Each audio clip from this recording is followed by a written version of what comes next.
সেই সোহম গুরু শব্দে হয় প্রকাশিত, গুরুর কৃপাতে জ্ঞান হয় বিকশিত।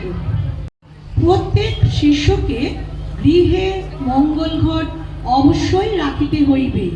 যেই দিন সে অন্ন গ্রহণ করিবে সেই দিন অন্নের অগ্রভাগ শ্রীগুরুর উদ্দেশ্যে উৎসর্গ করিতে হইবে। প্রতিষ্ঠা এবং ভাব বিনিময়। সংঘান্তব্রত শিষ্য ভক্তবৃন্দ এই আদর্শ ত্রয়কে লক্ষ্য করিয়া শ্রীগুরুর নির্দিষ্ট সাধন সহায়ে জীবন পথে পরিচালিত হওয়ার যথারীতি চেষ্টা করিবে।